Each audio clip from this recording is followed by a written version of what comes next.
welcome back to Emily A to Z, and today is another WIP Wednesday.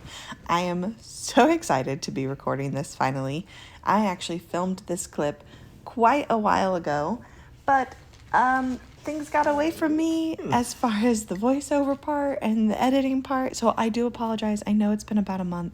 I don't plan on stopping this series. It's going to continue. I just got a little sidetracked during spring break and with sports and stuff with my son, and then I started having issues stitching again. I just overdid it. I've learned my lesson. Slow and steady wins the race. Every now and then it's a problem, but as long as I maintain like this once a week thing, it's fine. It's not an issue. Anyways, today's project that you are seeing is part of a Biscornu that I am stitching. It is part of the Peacock stitching accessories by, what is it? I can't remember the name. I'm so sorry. But I did find this in a cross-stitch magazine, and this is one design of the Biscornu. The back has a completely different design. I did mark my fabric with a T at the top and a B at the bottom so I would know what my orientation is when I am working on it. I'm using all of the called for colors and the beads, except for the sequins. I couldn't buy the sequins, but that's okay. I'll just do like a Smyrna cross for those. And the fabric that I am using is a 9x13 piece of 28 count ice blue casual linen that I did get from 123stitch.com. Now let us jump into our story. We are, yet again, in The Unparalleled Adventure of One Hans Pfaall by Edgar Allan Poe. When we left off, he was giving us like check-in points at certain times. You may hear some chewing in the background. Miss Kennedy has a bone. It is the only thing that will keep her calm right now. So I apologize, but I am not sorry. So let's jump right in. In the meantime, I could not help making anticipations. Fancy reveled in the wind and dreamy regions of the moon. Imagination, feeling herself for once unshackled, roamed at will among the ever-changing wonders of a shadowy and unstable land. Now there were hoary and time-honored forests and craggy precipices and waterfalls tumbling with a loud noise into abysses without a bottom. Then I came suddenly into still noonday solitudes, where no wind of heaven ever intruded, and where vast meadows of poppies and slender lily-looking flowers spread themselves out a weary distance, all silent and motionless forever. Then again I journeyed far down away into another country, where it was all one dim and vague lake, with a boundary line of clouds. But fancies such as these were not the sole possessors of my mind. Horrors of a nature most stern and most appalling would too frequently obtrude themselves upon my mind, and shake the innermost depths of my soul with the bare supposition of their possibility. Yet I would not suffer my thoughts for any length of time to dwell upon these latter speculations, rightly judging the real and palpable dangers of the voyage sufficient for my undivided attention. At 5:00 p.m., being engaged in regenerating the atmosphere within the chamber, I took that opportunity of observing the cat and kittens through the valve. Oh, right, didn't he do something to these cats? I swear to God, we don't hurt animals. The cat herself appeared to suffer again very much, and I had no hesitation in attributing her uneasiness chiefly to a difficulty in breathing. But my experiment with the kittens had resulted very strangely. I had expected, of course, to see them betray a sense of pain, although in a less degree than their mother, and this would have been sufficient to confirm my opinion concerning the habitual endurance of atmospheric pressure. But I was not prepared to find them, upon close examination, evidently enjoying a high degree of health, breathing with the greatest ease and perfect regularity, and evincing not the slightest sign of any uneasiness.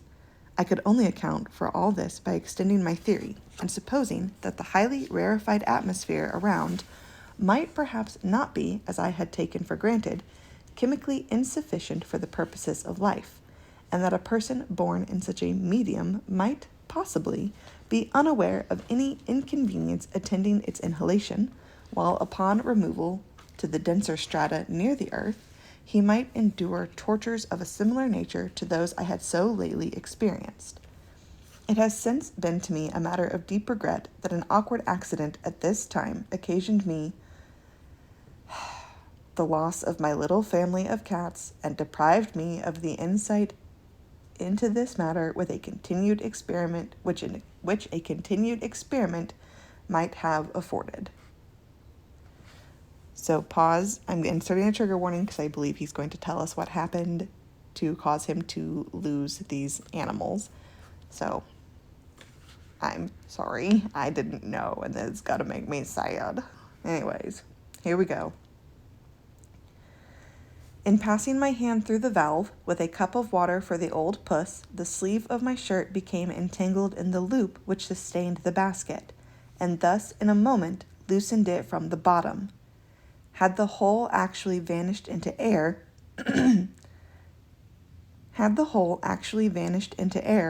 it could not have shot from my sight in a more abrupt and instantaneous manner. Positively, there could not have intervened the 10th part of a second between the disengagement of the basket and its absolute disappearance with all that it contained. My good wishes followed it to the earth, of course. Oh no. Now you're going to hear Eisenhower dreaming. My good wishes followed it to the earth, but of course I had no hope that either cat or kittens would ever live to tell the tale of their misfortune.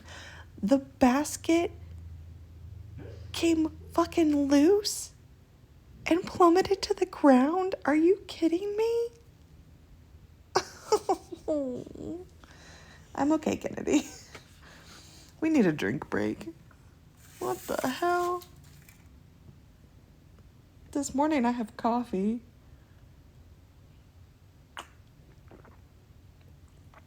So nice. It is a Colombian roast with vanilla creamer.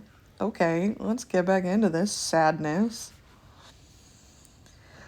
At 6 o'clock, I perceived a great portion of the earth's visible area to the eastward involved in thick shadow, which continued to advance with great rapidity until, at 5 minutes before 7, the whole surface in view was enveloped in the darkness of night. It was not, however, until long after this time that the rays of the setting sun ceased to illumine the balloon, and this circumstance, although of course fully anticipated, did not fail to give me an infinite deal of pleasure. It was evident that, in the morning, I should behold the rising luminary many hours at least before the citizens of Rotterdam, in spite of their situation so much farther to the eastward, and thus, day after day, in proportion to the height ascended, would I enjoy the light of the sun for a longer and a longer period. I now determined to keep a journal of my passage, reckoning the days from 1 to 24 hours continuously, without taking into consideration the intervals of darkness. At 10 o'clock, feeling sleepy, I determined to lie down for the rest of the night. But here a difficulty presented itself, which, obvious as it may appear, had escaped my attention up to the very moment of which I am now speaking. If I went to sleep as I proposed, how could the atmosphere in the chamber be regenerated in the interim? To breathe it for more than an hour at the farthest would be a matter of impossibility. Or, if even this term could be extended to an hour and a quarter, the most ruinous consequences might ensue. The consideration of this dilemma gave me no little disquietude, and it would hardly be believed that, after the dangers I had undergone, I should look upon this business in so serious a light, as to give up all hope of accomplishing my ultimate design, and finally make up my mind to the necessity of a descent. Wait, has it only been one day? I mean, I know he passed out, so theoretically he could have been passed out for like a day or 24 hours or whatever. But this has been one day since he regained consciousness, cut himself off, got back into his basket, right? It's been a day of this.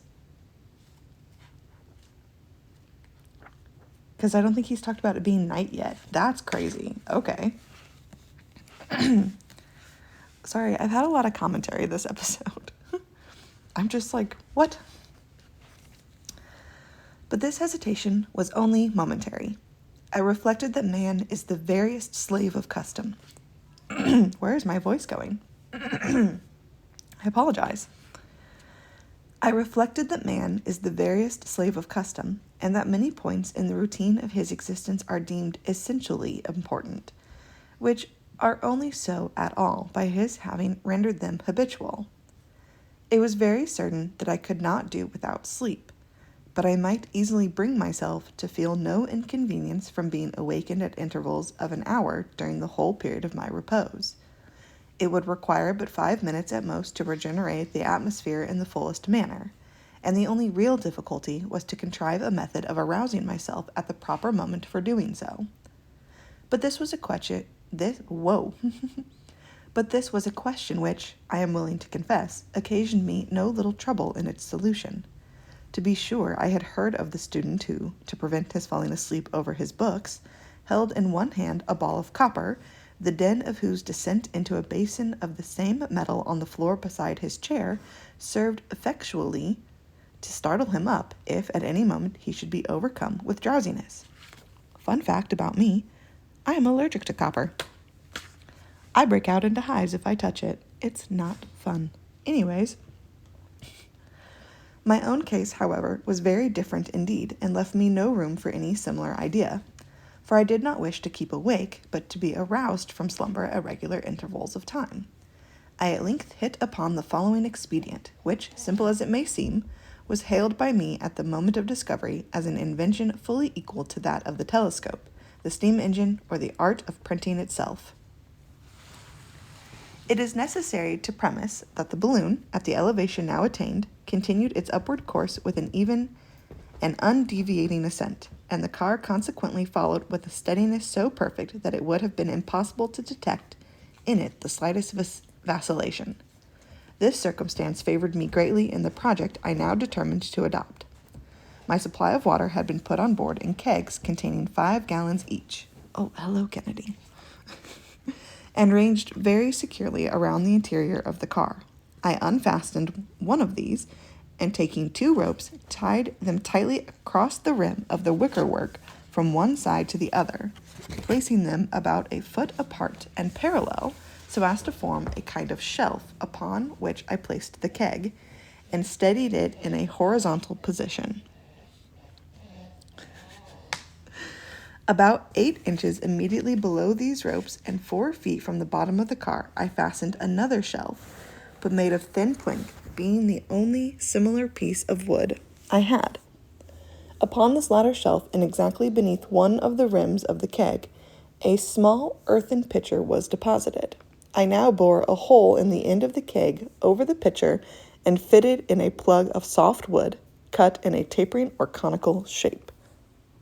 I have to see if I can stop this to let Kennedy out. Hang on. Perfect. Let us continue. This plug I pushed in or pulled out as might happen, until, after a few experiments, it arrived at that exact degree of tightness at which the water, oozing from the hole and falling into the pitcher below, would fill the latter to the brim in the period of 60 minutes. This, of course, was a matter briefly and easily ascertained by noticing the proportion of the pitcher filled in any given time. Having arranged all this, the rest of the plan is obvious. My bed was so contrived upon the floor of the car as to bring my head, in lying down, immediately below the mouth of the pitcher. It was evident that, at the expiration of an hour, the pitcher, getting full, would be forced to run over, and to run over at the mouth, which was somewhat lower than the rim. It was also evident that the water thus falling from a height of more than 4 feet could not do otherwise than fall upon my face, and that the sure consequence would be to waken me up instantaneously, even from the soundest slumber in the world. It was fully 11 by the time I had completed these arrangements, and I immediately betook myself to bed, with full confidence in the efficiency of my invention. Nor in this matter was I disappointed.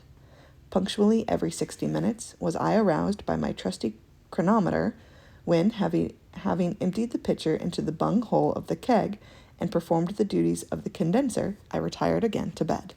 These regular interruptions to my slumber caused me even less discomfort than I had anticipated, And when I finally arose for the day, it was 7 o'clock, and the sun had attained many degrees above the line of my horizon.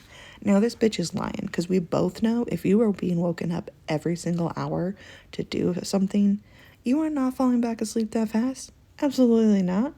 Liar, liar, liar. April 3rd.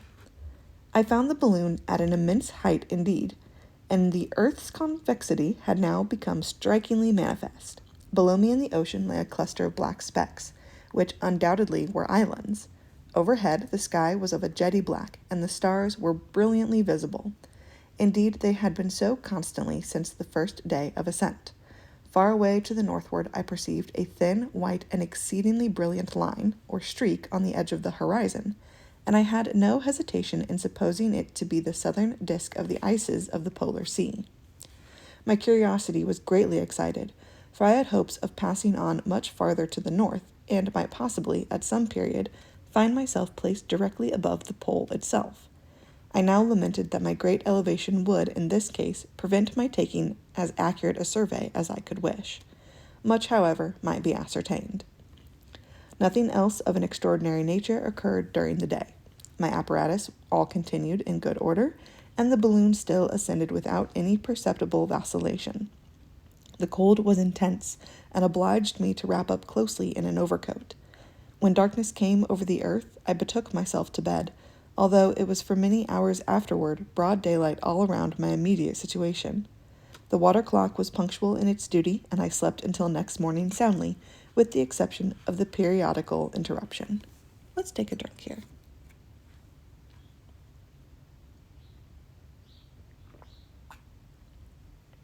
So now we're getting his daily exploits. April 4th. Arose in good health and spirits, and was astonished at the singular change which had taken place in the appearance of the sea. It had lost in a great measure the deep tint of blue it had hitherto worn, being now of a grayish white, and of a luster dazzling to the eye. The convexity of the ocean had become so evident that the entire mass of the distant water seemed to be tumbling headlong over the abyss of the horizon, and I found myself listening on tiptoe for the echoes of the mighty cataract. The islands were no longer visible. Whether they had passed down the horizon to the southeast, or whether my increasing elevation had left them out of sight, it is impossible to say. I was inclined, however, to the latter opinion. The rim of ice to the northward was growing more and more apparent, cold by no means so intense. Nothing of importance occurred, and I passed the day in reading, having taken care to supply myself with books. April 5th. Beheld the singular phenomenon of the sun rising while nearly the whole visible surface of the earth continued to be involved in darkness. In time, however, the light spread itself all over, and I again saw the line of ice to the northward. It was now very distinct, and appeared of a much darker hue than the waters of the ocean. I was evidently approaching it, and with great rapidity.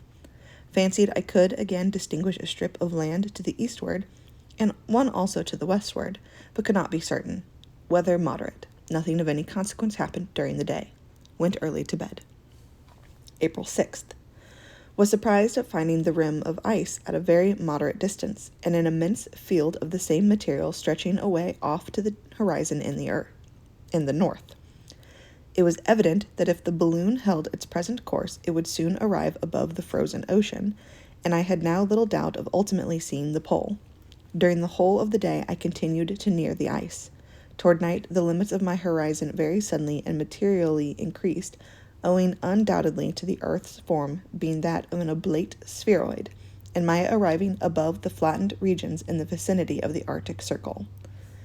When darkness at length overtook me, I went to bed in great anxiety, fearing to pass over the object of so much curiosity when I should have no opportunity of observing it. April 7th. Arose early, and to my great joy at length beheld what there could be no hesitation in supposing the northern pole itself. It was there beyond a doubt, and immediately beneath my feet. But alas, I had now ascended to so vast a distance that nothing could with accuracy be discerned. Indeed, to judge from the progression of the numbers indicating my various altitudes, respectively at different periods, between 6 a.m. on the 2nd of April and 20 minutes before 9 a.m. of the same day, at which time the barometer ran down, it might be fairly inferred that the balloon had now, at 4 o'clock in the morning of April the 7th, reached a height of not less, certainly, than 7,254 miles above the surface of the sea. This elevation may appear immense, but the estimate upon which it is calculated gave a result in all probability far inferior to the truth. At all events, I undoubtedly beheld the whole of the Earth's major diameter. The entire northern hemisphere lay beneath me like a chart orthographically projected, and the great circle of the equator itself formed the boundary line of my horizon. I have to go her in again. Hang on. Okay. Your Excellencies may, however, readily imagine that the confined regions hitherto unexplored within the limits of the Arctic Circle, although situated directly beneath me, and therefore seen without any appearance of being foreshortened, were still in themselves comparatively too diminutive, and at too great a distance from the point of sight to admit of any very accurate examination. Nevertheless, what could be seen was of a nature singular and exciting. Northwardly from that huge rim before mentioned, and which, with slight qualification, may be called the limit of human discovery in these regions, one unbroken, or nearly unbroken, sheet of ice continues to extend. In the first few degrees of this its progress, its surface is very sensibly flattened, farther on depressed into a plane, and finally, becoming not a little concave, it terminates at the pole itself in a circular center, sharply defined, whose apparent diameter subtended at the balloon an angle of about 65 seconds, and whose dusky hue, varying in intensity, was at all times darker than any other spot upon the visible hemisphere, and occasionally deepened into the most absolute blackness. Farther than this, little could be ascertained. By 12 o'clock, the circular center had materially, that word is hard for me to say, decreased in circumference, and by 7 p.m. I lost sight of it entirely, the balloon passing over the western limb of the ice and floating away rapidly in the direction of the equator. April 8th. Found a sensible diminution in the Earth's apparent diameter, besides a material alteration in its general color and appearance. The whole visible area partook in different degrees of a tint of pale yellow, and in some portions had acquired a brilliancy even painful to the eye. My view downward was also considerably impeded by the dense atmosphere in the vicinity of the surface being loaded with clouds, between whose masses I could only now and then obtain a glimpse of the earth itself. This difficulty of direct vision had troubled me more or less for the last 48 hours, but my present enormous elevation brought closer together, as it were, the floating bodies of vapor, and the inconvenience became, of course, more and more palpable in proportion to my ascent. Washington's plane. Nevertheless, I could easily perceive that the balloon now hovered above the range of great lakes in the continent of North America, and was holding a course due south, which would soon bring me to the tropics. This circumstance did not fail to give me the most heartfelt satisfaction, and I hailed it as a happy omen of ultimate success. Indeed, the direction I had hitherto taken had filled me with uneasiness, for it was evident that, had I continued it much longer, there would have been no possibility of my arriving at the moon at all, whose orbit is inclined to the ecliptic at only the small angle of 5 degrees 8 minutes 48 seconds. I think that's how you do longitude, latitude.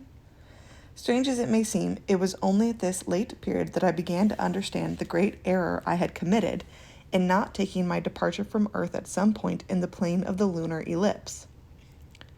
April 9th. Today the Earth's diameter was greatly diminished, and the color of the surface assumed hourly a deeper tint of yellow. The balloon kept steadily on her course to the southward, and arrived at 9 p.m. over the northern edge of the Mexican Gulf. April 10th. I was suddenly aroused from slumber about 5 o'clock this morning by a loud, crackling, and terrific sound, for which I could in no manner account. It was of very brief duration, but while it lasted, resembled nothing in the world of which I had any previous experience. It is needless to say that I became excessively alarmed, having, in the first instance, attributed the noise to the bursting of the balloon. I examined all my apparatus, however, with great attention, and could discover nothing out of order. Spent a great part of the day in meditating upon an occurrence so extraordinary, but could find no means whatever in accounting for it. Went to bed dissatisfied and in a state of great anxiety and agitation. April 11th. Found a startling this damn word. Diminution. It got tiny. Found a startling diminution in the apparent diameter of the earth, and a considerable increase, now observable for the first time, in that of the moon itself, which wanted only a few days of being full. It now required long and excessive labor to condense within the chamber sufficient atmospheric air for the sustenance of life. April 12th. A singular alteration took place in regard to the direction of the balloon, and although fully anticipated, afforded me the most unequivocal delight. Having reached in its former course about the 20th parallel of southern latitude, it turned off suddenly at an acute angle to the eastward, and thus proceeded throughout the day, keeping nearly, if not altogether, in the exact plane of the lunar ellipse. What was worthy of remark, a very perceptible vacillation in the car was a consequence of this change of route, a vacillation which prevailed in a more or less degree for a period of many hours. April 13th. Was again very much alarmed by a repetition of the loud crackling noise which terrified me on the 10th. Thought long upon the subject, but was unable to form any satisfactory conclusion. Great decrease in the earth's apparent diameter, which now subtended from the balloon an angle of very little more than 25 degrees. The moon could not be seen at all, being nearly in my zenith. I still continued in the plane of the ellipse, but made little progress to the eastward. Drink break.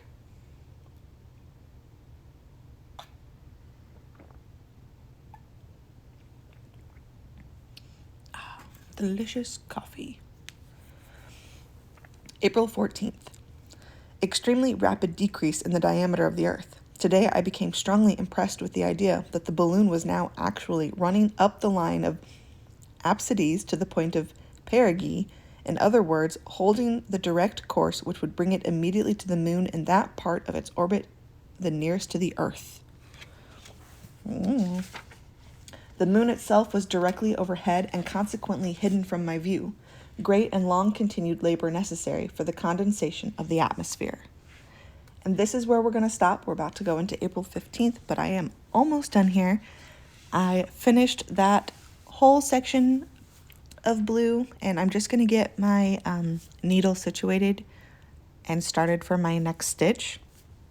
I don't start working on the next peacock head. I just get my stitch started, get my needle, situated,